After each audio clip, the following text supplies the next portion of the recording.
دوسری تراویح اور پہلا سپارہ ہے جو آج ہم پڑھ چکے۔ اللہ پاک نے انسان کو اپنی عبادت کے لیے پیدا کیا، وَمَا خَلَقْتُ الْجِنَّ وَالْإِنسَ إِلَّا لِيَعْبُدُونِ۔ اب اللہ تعالیٰ کی عبادت کیسے کرنی ہے، اللہ کون ہے، اللہ کی پہچان کیا ہے، اللہ کے احکامات کیا ہیں، اللہ تعالیٰ کی طرف سے بندوں کے لیے تعلیمات کیا ہیں، اللہ پاک نے انسان کو علم کے مختلف ذرائع عطا کیے ہیں۔ مثلا ایک ذریعہ علم حاصل کرنے کا آنکھ ہے۔ آنکھ سے آپ دیکھ کر یہ پہچان کر لیتے ہیں کہ یہ رنگ کون سا ہے، سفید ہے، سیاہ ہے، ہرا ہے۔ ایک ذریعہ علم کا اللہ نے جو انسان کو دیے ہے وہ کان ہے۔ سن کر آپ یہ پہچان جاتے ہیں کہ یہ آواز بچے کی ہے، یہ آواز بڑے آدمی کی ہے، یہ آواز عورت کی ہے، یہ آواز جانور کی ہے، یہ آواز پرندے کی ہے۔ ایک ذریعہ اللہ تعالیٰ نے انسان کو علم حاصل کرنے کا ناک دیا ہے۔ اس سے سونگھ کر آپ پہچان جاتے ہیں یہ خوشبو ہے، یہ بدبو ہے۔ اسی طرح اللہ تعالیٰ نے ایک ذریعہ انسان کو علم کا زبان دی ہے کہ چکھ کر آپ جان جاتے ہیں کہ یہ چیز میٹھی ہے، یہ کڑوی ہے۔ اسی طرح سے ایک ذریعہ اللہ نے انسان کو علم کا عقل دیا ہے کہ عقل سے انسان کچھ چیزیں جان لیتا ہے۔ ہر ذریعہ اپنی دائرے میں کام کرتا ہے، اس سے آگے نہیں بڑھ سکتا۔ مثلا آنکھ سے صرف آپ یہ جان سکتے ہیں کہ یہ رنگ یہ ہے، یہ فلاں چیز ہے، یہ درخت ہے، بس اس کے علاوہ اور کچھ نہیں۔ عقل کا ذریعہ علم کا اس سے آگے ہے۔ مثلا ہم نے ہاتھ سے اس کو چھوا تو ہمیں پتہ چلا یہ ٹھوس چیز ہے، اس کو ہاتھ لگایا تو پتہ چلا یہ نرم چیز ہے۔ آنکھ سے دیکھا تو ہمیں پتہ چلا کہ یہ اس کا رنگ اس طرح سے اسٹیل کا ہے۔ سن کر ہمیں پتہ چلا کہ یہ بول رہا ہے۔ سونگھ کر بو خوشبو کا پتہ چلا۔ لیکن عقل اس سے آگے کا علم کا ذریعہ ہے۔ جہاں یہ ذرائع ختم ہو گئے وہاں عقل کا کام شروع ہو گیا۔ اب عقل یہ بتاتی ہے کہ یہ جو مائک اس خاص حایت میں بنا ہے یہ خود نہیں بنا بلکہ کسی بنانے والے نے بنایا ہے۔ یہ عقل نے ہمیں بتایا، آنکھ نے نہیں بتایا، کان نے نہیں بتایا، ہاتھ نے نہیں بتایا، زبان نے نہیں بتایا، یہ ہمیں عقل نے بتایا کہ یہ اس خاص انداز میں جو بنا ہے یہ کسی بنانے والے نے بنایا ہے۔ اسی طرح سے ایک ذریعہ علم کا وحی ہے۔ وحی جہاں عقل کی انتہا ہے وہیں وحی کا آغاز ہے، وحی کی ابتدا ہے۔ تو وہی وہ علم کا ذریعہ ہے جس کے ذریعے سے انسان کو اللہ کی معرفت حاصل ہوتی ہے، انسان کو اپنے آنے کا مقصد معلوم ہوتا ہے۔ دیکھیے، میں اس کی مثال عرض کرتا ہوں۔ ہم سب یہاں بیٹھے ہیں، میں یہاں بیٹھا ہوں، یہ مائک یہاں رکھا ہے بھی، ایسا کیوں ہے؟ آپ اوپر کیوں نہیں بیٹھے، میں اوپر کیوں بیٹھا ہوں؟ اس کا ایک مقصد ہے، یعنی ایک مقصد ہے اس چیز کا کہ یہ مائک رکھا ہے، یہ بولنے والا اوپر بیٹھا ہے۔ بالکل اسی طرح سے ہم جو اس روئے زمین پر آئے، کیوں آئے؟ کس نے ہمیں بھیجا؟ ہم نے کہاں جانا ہے؟ یہاں آ کر ہم نے کرنا کیا ہے؟ ہماری ذمہ داریاں کیا ہیں؟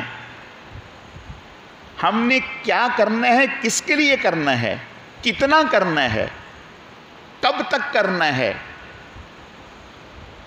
کیا نہیں کرنا؟ کیا کرنا ہے؟ یہ کائنات جو پھیلی ہوئی ہے، اس کو کس نے بنایا ہے؟ تو اللہ پاک نے ہمیں ایک مقصد کے لیے پیدا کیا ہے یہاں، اور پھر ہمیں مخدوم بنایا ہے، کائنات کو ہمارا خادم بنایا ہے۔ سورج میرے آپ کے لیے ہے، چاند میرے آپ کے لیے ہیں، ستارے میرے آپ کے لیے ہیں، ہوائیں میرے آپ کے لیے ہیں، پانی میرے آپ کے لیے ہے، نباتات، جمادات، جتنی بھی چیزیں ہیں سب انسان کے لیے ہیں۔ لیکن انسان کس کے لیے ہے، یہ کیسے پتہ چلے گا؟ یہ علم وحی سے پتہ چلے گا، یہ وحی سے پتہ چلے گا۔ اب وحی کس پر آتی ہے؟ اللہ پاک نے انسانوں سے رابطہ کرنے کے لیے اللہ اعلم حیث یجعل رسالتہ، اللہ تعالیٰ زیادہ علم رکھتے ہیں کہ کون اس لائق ہے جس کے سر پر تاج نبوت رکھا جائے، جس کو رسالت سے سرفراز کیا جائے، وہ کون ہے؟ اللہ پاک اللہ یستفی من الملائکۃ رسلا ومن الناس، یہ انتخاب اللہ نے اپنے ذمہ لیے ہے، بندوں کے اوپر نہیں چھوڑا۔ کوئی آدمی اپنی عبادت سے نبی نہیں بن سکتا، کوئی آدمی لوگوں کے ووٹوں سے نبی نہیں بن سکتا، کوئی آدمی اپنی تعلیم سے نبی نہیں بن سکتا، کوئی آدمی اپنی قابلیت سے نبی نہیں بن سکتا، بلکہ نبوت و رسالت کا انتخاب اللہ فرماتے ہیں۔ تو اللہ پاک انسانوں میں اپنا پیغمبر، اپنا رسول، اپنا پیغام رساں قاصد بھیجتے ہیں، اور پھر اس پر اللہ پاک وحی نازل فرماتے ہیں۔ اب وحی جو اللہ تعالیٰ نازل فرماتے ہیں وہ نبی پر، غیر نبی وحی کا متحمل نہیں ہو سکتا، غیر نبی وحی کا متحمل نہیں ہو سکتا، وحی برداشت نہیں کر سکتا۔ غیر نبی فرشتے کو دیکھ نہیں سکتا، غیر نبی فرشتے سے ہم کلام نہیں ہو سکتا، غیر نبی اللہ سے ہم کلام نہیں ہو سکتا۔ اللہ پاک جس کو نبوت کے لیے چن لیتے ہیں تو اس کو 400 جنتیوں کی طاقت عطا فرماتے ہیں، 400 جنتیوں کی طاقت عطا فرماتے ہیں۔ اور جنتی جو جنت میں ہوں گے انہیں دنیا کے 60 آدمیوں سے زیادہ کی طاقت حاصل ہوگی ایک جنتی کو۔ اب سوچیں کہ ایک نبی جس کو 400 جنتیوں کی طاقت ہے، اس کی کیا طاقت ہوگی؟ کیا طاقت ہوگی؟ میں اس پر ایک تھوڑی سی بات آپ کو بتاتا ہوں، پھر انشاءاللہ بات آگے چلاتے ہیں۔ عرب میں ایک تھا رستم، وہ پہلوان تھا، رکانہ غالباً ان کا نام تھا، حضرت رکانہ۔ تو وہ پہلوان تھے، کشتی لڑتے تھے، اور عرب میں ان کا نام تھا۔ حضور سے کہنے لگے کہ بھئی میرے پاس تو یہی فن ہے کشتی والا، آپ نبی ہیں تو آپ میرے ساتھ کشتی لڑیں، اگر آپ نے مجھے پچھاڑ دیا تو اس کا مطلب یہ ہے کہ، حالانکہ یہ کوئی دلیل نہیں ہے، یہ کوئی دلیل نہیں ہے، لیکن حضور نے فرمایا ٹھیک ہے، ٹھیک ہے، کشتی لڑ لیتے ہیں۔ اب وہ تو بہت داؤ پیچ جانتا تھا۔ آپ علیہ السلام آئے سامنے تو آپ نے ایسے یوں اٹھایا جیسے ایک ہاتھ میں آپ گلاس کو اٹھا لیتے ہیں، بڑے آرام سے اٹھایا اور یوں اس کو نیچے لٹا دیا۔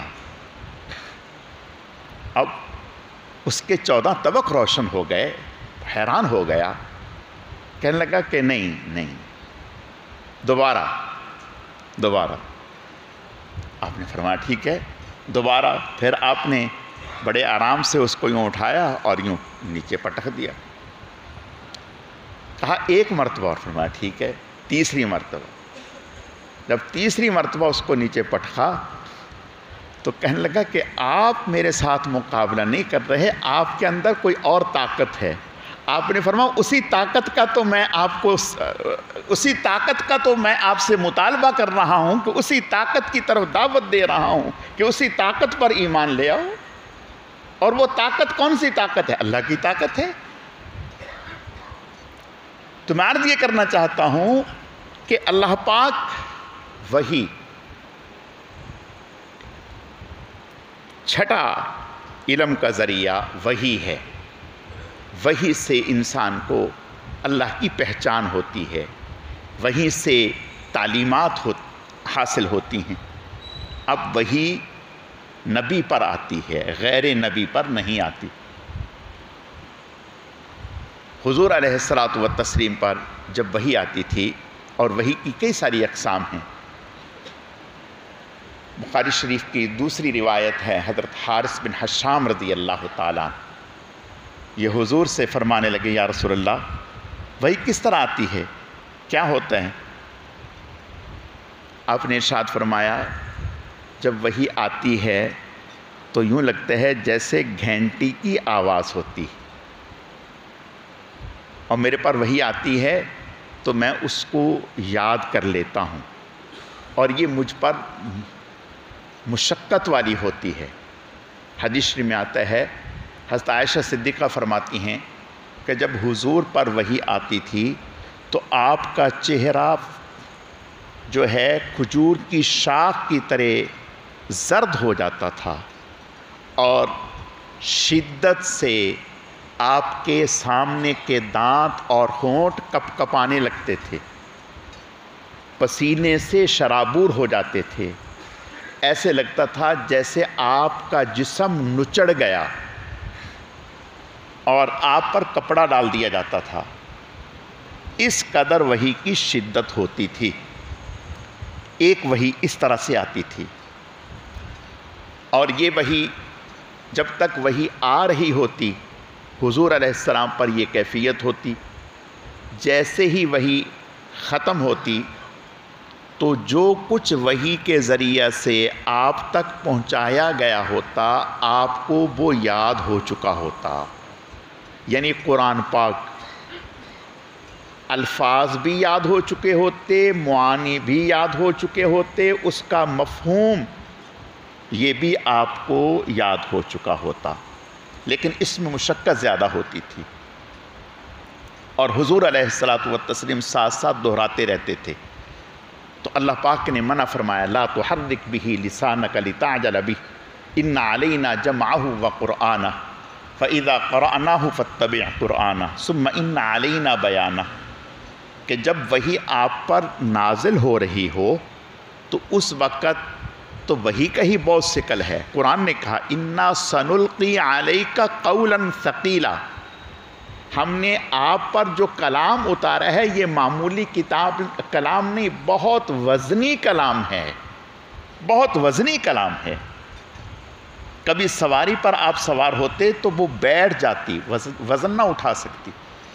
حضرت زید بن ثابت رضی اللہ تعالیٰ عنہ فرماتے ہیں کہ حضور علیہ السلام کی ران ایک دفعہ میری ران کے اوپر تھی، وحی آ گئی اور مجھے یوں لگا کہ میری ران چورا چورا ہو جائے گی، ایسا وحی کا ثقل ہوتا۔ یہ وحی صرف نبی ہی برداشت کر سکتا ہے، غیر نبی اس کا متحمل نہیں ہو سکتا۔ تو کبھی وحی آتی، فرشتہ انسانی شکل میں حضور کے سامنے آتا، اور انسانی شکل میں حضور کے ایک صحابی تھے حضرت دہیہ کلبی رضی اللہ تعالیٰ، بہت حسین تھے، خوبصورت تھے، اس امت کا یوسف انہیں کہا جاتا تھا۔ ان کی شکل میں حضرت جبرائیل علیہ السلام حضور پر وحی لے کے آتے، اور کبھی وحی فرشتے کو اصلی شکل میں دیکھ کر، اور حضور علیہ السلام نے حضرت جبرائیل علیہ السلام کو ان کی اصلی شکل میں 3 مرتبہ دیکھا۔ ایک مرتبہ آسمانوں پر، ایک مرتبہ حضور نے خود حضرت جبرائیل علیہ السلام سے خواہش فرمائی کہ میں آپ کو آپ کی اصلی شکل میں دیکھنا چاہتا ہوں، تو اس موقع پر دیکھا۔ ایک موقع پر آپ نے مکہ میں محلہ اجتیاد میں آپ نے دیکھا کہ حضرت جبرائیل علیہ السلام ایسے ہے جیسے کرسی پر تشریف فرما ہیں، اور سر آسمانوں سے چھو رہا ہے اور پاؤں زمین پر ہے، اور پورا فضا جو ہے وہ حضرت کے جسم سے جو ہے وہ پر ہے۔ اس طرح سے 3 مرتبہ حضور علیہ السلام نے دیکھا۔ آپ نے فرمایا میں نے ایک مرتبہ جبرائیل علیہ السلام کو جب اصلی شکل میں دیکھا تو حضرت کے 600 پر تھے، اور جب پر ہلاتے تھے تو ان سے موتی جھڑتے تھے۔ بہرحال یؤمنون بالغیب، اس کو کہتے ہیں ایمان بالغیب۔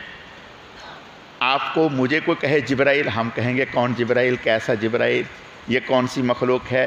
اللہ کے نبی نے ہمیں بتلا دیا، ہم نے مان لیا، نہ ہم نے دیکھا نہ جبرائیل کی آواز کو سنا۔ حضرت عائشہ صدیقہ فرماتی ہیں کہ حضور علیہ السلام تشریف فرما تھے تو حضور نے فرمایا عائشہ جی یا رسول اللہ، فرمایا یہ جبرائیل بیٹھے ہیں، آپ کو سلام کہہ رہے ہیں، آپ کو سلام کہہ رہے ہیں۔ حضرت عائشہ فرماتی ہیں میں نے بھی سلام کہا، میں نے کہا یا رسول اللہ ہم تو دیکھ نہیں سکتے، آپ ہی دیکھ رہے ہیں، آپ ہی دیکھ رہے ہیں۔ تو فرمایا ایک وحی کا انداز یہ کہ جبرائیل علیہ السلام صحابی کی صورت میں آتے، یہ وحی کا آسان صورت، اس میں کوئی تکلیف نہیں ہوتی تھی، اور ایک وحی کی صورت جبرائیل اپنی اصلی شکل میں، اور ایک وحی کی صورت یہ ہوتی تھی کہ اللہ تعالیٰ براہ راست حضور صلی اللہ علیہ وسلم کے قلب اطہر پر کوئی چیز اتار دیتے تھے، اور ایک وحی کی شکل یہ ہوتی تھی کہ حضور صلی اللہ علیہ وسلم آرام فرما رہے ہیں تو خواب کے ذریعہ سے آپ کو کوئی بات بتائی جاتی۔ تو وحی یہ وہ علم کا ذریعہ ہے جس ذریعہ سے انسان کا اپنے اللہ سے تعلق قائم ہوتا ہے۔ انسان اور وحی ہی کے ذریعہ سے ہمیں ہمارے مقصد کا پتہ چلا کہ ہمیں کیوں پیدا کیا اللہ پاک نے، اور ہمارے ذمے کیا۔ دیکھیں ہم اپنے مقصد کو اپنی عقل سے اگر پہچاننا چاہتے تو پھر ہر آدمی کا مقصد کچھ اور ہوتا۔ میں کہتا کہ میرا مقصد پیدا ہونے کا وہ ہے جو میں نے سوچا ہے، آپ کہتے ہماری پیدا ہونے کا مقصد وہ ہے جو ہم نے سوچا ہے۔ تیسرا کہتا ہے ہمارے پیدا ہونے کا مقصد وہ ہے جو میں نے سوچا، لیکن اللہ پاک قرآن پاک میں فرماتے ہیں وَمَا خَلَقْتُ الْجِنَّ وَالْإِنسَ إِلَّا لِيَعْبُدُونَ، ہم نے آپ کو پیدا کیے ہے، کیوں پیدا کیے ہیں؟ اپنی عبادت کے لیے پیدا کیے ہیں۔ اب اللہ تعالیٰ کی عبادت کیا ہے؟ اللہ تعالیٰ کے احکامات کو پہچاننا، اور یہ احکامات نبی کے ذریعہ سے امت تک پہنچائے گئے۔ تو حضور علیہ الصلاۃ والتسلیم پر اللہ پاک نے قرآن پاک کو اتارا، اور قرآن پاک لوح محفوظ میں ازل سے وہاں محفوظ تھا۔ پھر ایک رات میں رمضان المبارک کی لیلۃ القدر کی رات میں، ایک ہی رات میں اللہ پاک نے لوح محفوظ سے آسمان دنیا پر قرآن اتارا، جس کو کہتے ہیں نا انا انزلناہ فی لیلۃ القدر وما ادراک ما لیلۃ القدر۔ اس کا مطلب یہ ہے کہ اس ایک رات میں اللہ نے لوح محفوظ سے آسمان دنیا پر قرآن اتارا، اور پھر آسمان دنیا سے حضور صلی اللہ علیہ وسلم پر 23 سال میں قرآن اترتا رہا۔ 23 سال میں اب رہا کہ بھئی قرآن حضور پر ایک ساتھ ہی کیوں نہ اترا، 23 سال میں کیوں اترا؟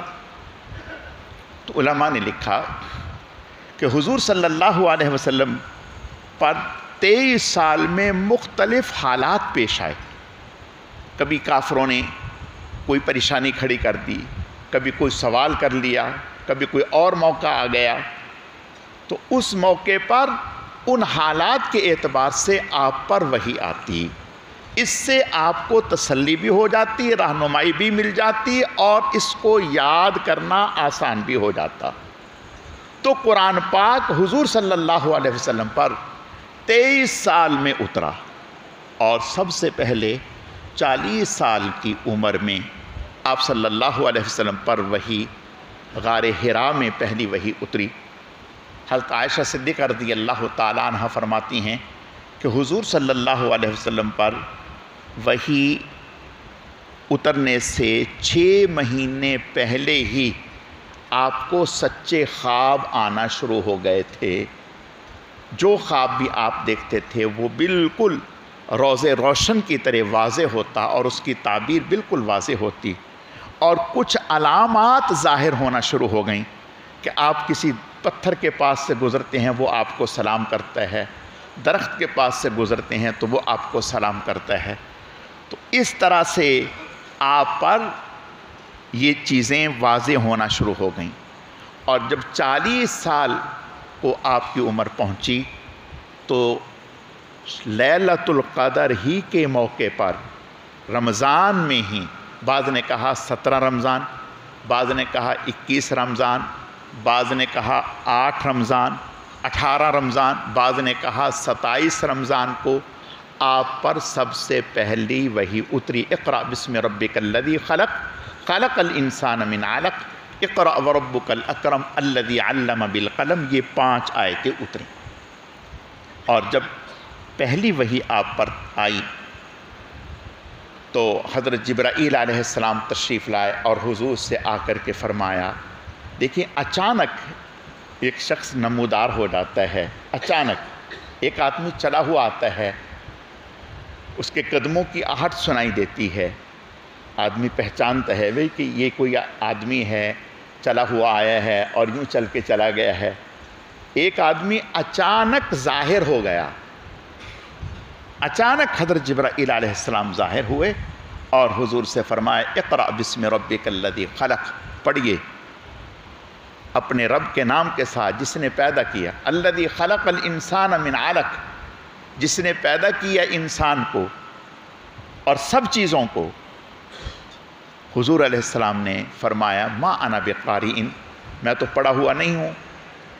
انہوں نے آپ صلی اللہ علیہ وسلم کو پکڑا اور زور سے سینے سے لگایا، اتنا زور سے دبایا کہ حضور علیہ السلام فرماتے ہیں میری طاقت جواب دے گئی، میری طاقت جواب دے گئی۔ دبایا اور پھر فرمایا پڑھیں، آپ نے پھر فرمایا ما انا بقاری، میں تو پڑا ہوا نہیں ہوں۔ انہوں نے پھر پکڑا، پھر دبایا، پھر فرمایا اقرأ بسم ربک الذی خلق، آپ نے پھر فرمایا ما انا بقاری، میں تو پڑا ہوا نہیں ہوں۔ پھر تیسری مرتبہ، جب تیسری مرتبہ دبایا اور چھوڑا تو پھر حضور علیہ السلام نے ساتھ پڑھا اقرأ بسم ربک الذی خلق خلق الانسان من علق اقرأ وربک الاکرم الذی علم بالقلم علم الانسان ما لم یعلم۔ اب یہاں ایک سوال پیدا ہوتا ہے کہ بھئی کسی بھی بچے سے آپ کہہ دیں، کسی بھی آدمی سے کہہ دیں کہ یہ پڑھ لیں، آدمی پڑھ لیتا ہے، تو پھر حضور علیہ السلام نے کیوں نہ پڑھا؟ جب حضور علیہ السلام سے کہا جا رہا تھا کہ آپ پڑھ لیں تو حضور علیہ السلام نے کیوں نہ پڑھا؟ تو علماء نے لکھا کہ ایک تو اس وجہ سے کہ حضرت جبرائیل علیہ السلام جنت سے ریشم کے ٹکڑے پر یہ 5 آیتیں لکھ کر لائے تھے اور حضور کے سامنے کرتے ہوئے بڑھاتے ہوئے فرمایا کہ اسے پڑھیے، تو حضور نے فرمایا ما انا بقاری، میں تو پڑھا ہوا نہیں ہوں۔ ایک جواب تو علماء نے لکھا کہ یہ مطلب تھا اس بات کا کہ میں اس کو پڑھ نہیں سکتا، اور دوسرا جو بات پہلے میں کہہ چکا انا سنلقی علیک قولا ثقیلا، کہ اس کا وزن اتنا تھا، اس میں طاقت اتنی تھی کہ حضور فرما رہے ہیں کہ میں نہیں پڑھ سکتا۔ حضرت جبرائیل علیہ السلام نے حضور علیہ السلام کو دبایا، اس دبانے سے آپ کی روحانیت میں اور زیادہ ترقی ہوئی۔ پھر آپ علیہ السلام نے پڑھا۔ تو میں عرض یہ کر رہا تھا کہ یہ وحی آپ پر 40 سال کی عمر میں آپ پر وحی کا سلسلہ جاری ہوا، پھر 3 سال تک کے لیے وحی رک گئی، وحی نہیں آتی۔ اب حضور علیہ السلام وحی کے لیے دیکھیں تکلیف بھی اتنی ہے لیکن لذت اور حلاوت بھی اتنی ہے کہ جس کی کوئی انتہا نہیں۔ حضور چاہتے تھے کہ آئے لیکن آ نہیں رہی، بہت بے چین حضور علیہ السلام، 3 سال گزر گئے وحی نہیں آئی۔ پھر 3 سال کے بعد جا کر کے پھر وحی کا سلسلہ شروع ہوا، پھر جب شروع ہوا تو پھر مسلسل آنے لگا، پھر وحی مسلسل آنے لگی، اور سب سے پہلے جو آپ پر پوری سورت نازل ہوئی وہ سورت فاتحہ ہے۔ سورت فاتحہ سب سے پہلے پوری سورت نازل ہوئی، سورت فاتحہ ہے۔ تو حضور علیہ السلام پر جب وحی نازل ہوتی تو حضور علیہ السلام اس کو یاد کر لیتے، پھر بعد میں آپ صلی اللہ علیہ وسلم نے صحابہ کرام کو لکھوانا بھی شروع کر دیا۔ حضور علیہ السلام کی حیات مبارکہ میں آپ صلی اللہ علیہ وسلم بذات خود بھی حافظ تھے، بہت سارے صحابہ کرام قرآن پاک کے حافظ ہو گئے تھے۔ حضرت عائشہ صدیقہ قرآن پاک کی حافظہ تھیں، حضرت حفصہ رضی اللہ تعالیٰ عنہ قرآن پاک کی حافظہ تھیں، اور بہت سارے صحابہ قرآن پاک کے حافظ ہو چکے تھے۔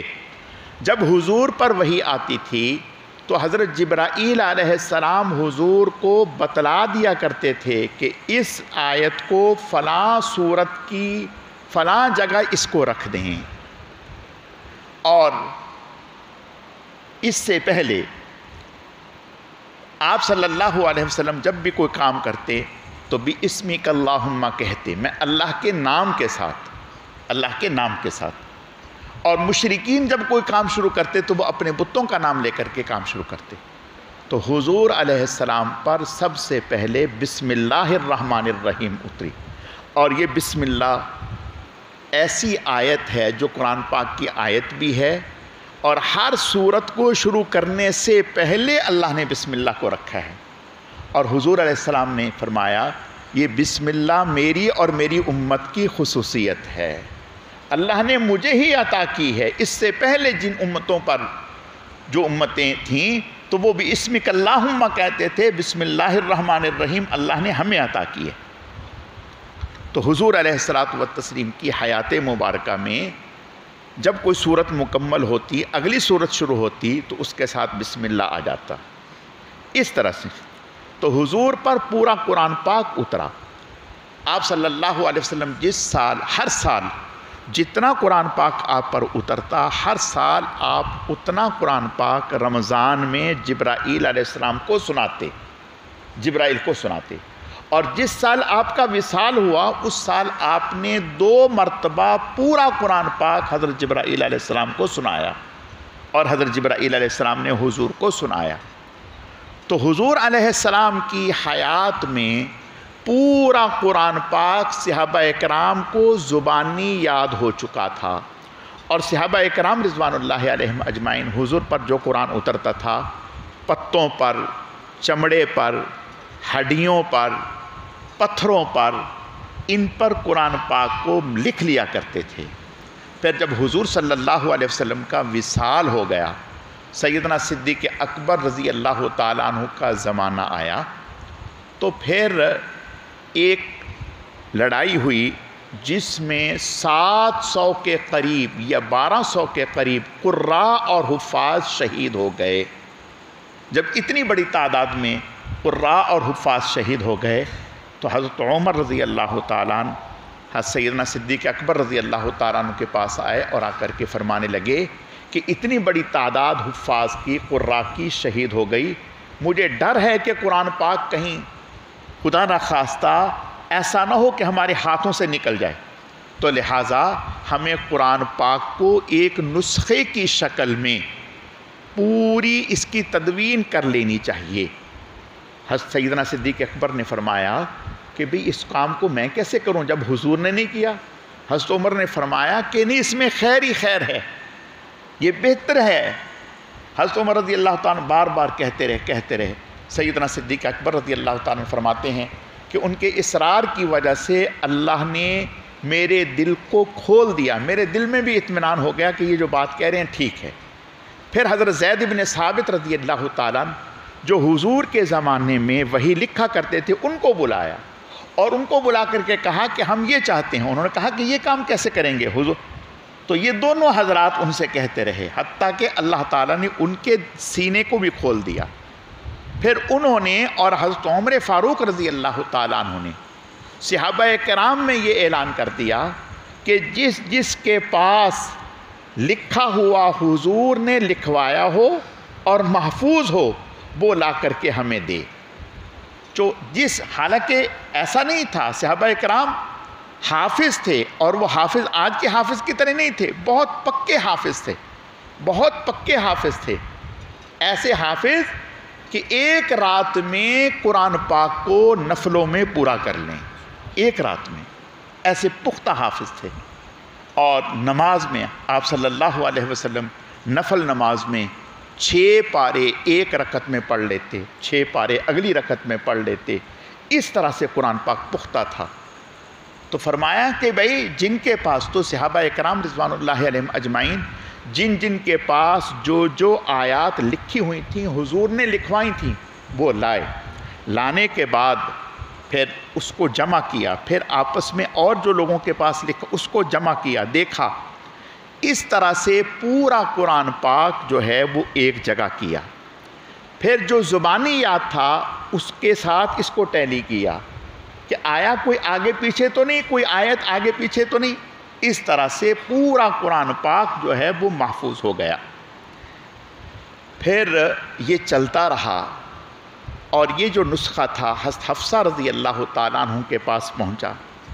حضرت عثمان رضی اللہ تعالیٰ عنہ کا زمانہ آیا، جب حضرت عثمان رضی اللہ تعالیٰ عنہ کا زمانہ آیا اور قرآن پاک عرب سے نکل کر باہر دیگر علاقوں میں پہنچ گیا، تو اب قرآن پاک کو 7 قراتوں میں پڑھنے کی اللہ تعالیٰ کی طرف سے اجازت تھی، سہولت کے لیے۔ جب 7 قراتوں میں پڑھنے کی اجازت تھی تو حضرت حذیفہ بن یمان رضی اللہ تعالیٰ تشریف لائے۔ انہوں نے آ کر کے حضرت عثمان رضی اللہ تعالیٰ سے فرمایا کہ مجھے ڈر لگتا ہے کہ کہیں یہ امت اختلاف کا شکار نہ ہو جائے، ہم مختلف علاقوں میں گئے ہیں، وہ ہر ایک کہتے ہیں کہ ہم جس قرات سے پڑھ رہے ہیں وہی ٹھیک ہے، باقی ٹھیک نہیں، تو لہٰذا قرآن پاک کو ایک ہی قرات پر جمع کیا جائے۔ تو پھر حضرت عثمان رضی اللہ تعالیٰ عنہ نے صحابہ سے مشورہ کیا، حضرت حفصہ رضی اللہ تعالیٰ عنہ سے قرآن منگوایا، اور اس وقت جو ہمارے پاس قرآن ہے اس قرآن کی ترتیب پر، یعنی اس رسم الخط پر اس قرآن کو جمع کیا گیا اور یہی آج تک چلا آ رہا ہے۔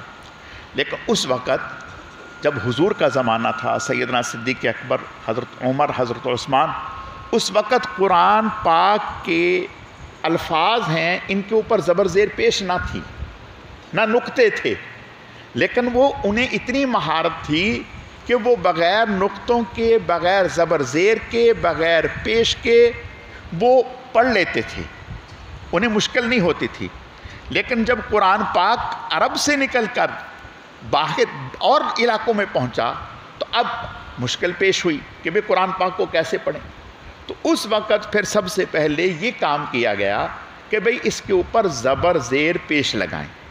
اس وقت جو زبر ہوتی تھی وہ زبر اس طرح سے ہوتی تھی کہ ایک نقطہ اوپر لگ جاتا تو سمجھتے یہ زبر ہے، نیچے نقطہ لگتا تو سمجھتے یہ زیر ہے، آگے نقطہ لگتا تو سمجھتے یہ پیش تھی، اور پھر اس کے بعد نقطے، پھر اس کے بعد رکوع کی شکل ہوئی، پھر اس کے بعد یہ پارے جو ہم 30 پارے ہیں، یہ اس کے بعد یہ 30 پارے یاد کرنے کی سہولت کی غرض سے یہ مقرر کیے گئے، اور پارا جو پورا ہوتا ہے یہ بھی یاد کرنے کے، بچوں کے یاد کرنے کے حوالے سے۔ لیکن قرآن پاک از اول تا آخر جو حضور صلی اللہ علیہ وسلم پر اترا اسی طرح سے من نوعان آج تک قرآن پاک محفوظ ہے، اور یہ اس امت کا ترہ امتیاز ہے۔ اللہ نے اس قرآن کو ہمیشہ باقی رکھنا ہے، اس لیے کہ حضور ہمیشہ کے لیے نبی ہیں۔ جب حضور ہمیشہ کے لیے نبی ہیں تو قرآن بھی ہمیشہ کے لیے کتاب ہے، آپ کی نبوت بھی ہمیشہ کے لیے ہے، قرآن پاک بھی ہمیشہ کے لیے ہے، اور اس کی حفاظت بھی ہمیشہ کے لیے ہے۔ جب قرآن باقی ہے تو احادیث جو اس کی تشریح ہے، جو اس کی تفسیر ہے، وہ بھی باقی رہے گی۔ تو اللہ پاک نے یہ قرآن پاک حضور کے صدقے سے ہمیں دیا۔ اور پھر سب سے پہلی سورت سورۃ الفاتحہ، اس سورت کو سورۃ الشفاء بھی کہتے ہیں۔ آپ صلی اللہ علیہ وسلم نے ارشاد فرمایا پورے قرآن پاک کا نچوڑ ہے، پورے قرآن پاک کا نچوڑ ہے۔ آپ نے فرمایا کہ اللہ پاک نے موت کے علاوہ ہر بیماری کی اس میں شفا رکھی ہے۔ اگر آدمی اس سورت کو پڑھ کر دم کر دے تو اللہ تعالیٰ صحت دے دیتے ہیں۔ اور اس سورت کا آغاز الحمد سے کیا، الحمدللہ رب العالمین۔ حدیث میں آتا ہے، آپ صلی اللہ علیہ وسلم کا ارشاد ہے کہ یہ سورت جو ہے یہ اللہ پاک نے ہمیں دی ہے اس لیے تاکہ ہمیں سکھائیں کہ اللہ سے لینا کیسے ہے۔ سب سے پہلے اللہ کی تعریف کی گئی، الحمدللہ رب العالمین الرحمن الرحیم مالک یوم الدین ایاک نعبد و ایاک نستعین۔ پھر درخواست کی گئی اہدنا الصراط المستقیم، ہمیں سیدھے راستے کی طرف ہدایت کیجیے، صراط الذین انعمت علیہم غیر المغضوب علیہم ولا الضالین، ان لوگوں کا راستہ جن پر آپ کا انعام ہوا ہے۔ تو اس کے جواب میں جب انسان نے یہ درخواست کی تو اللہ نے پورا قرآن اتار دیا کہ اس قرآن کو پڑھیں گے تو آپ ہدایت یافتہ ہو جائیں گے۔ باقی انشاءاللہ تعالیٰ کل اللہ تعالیٰ سمجھنے کی، عمل کرنے کی توفیق عطا فرمائے۔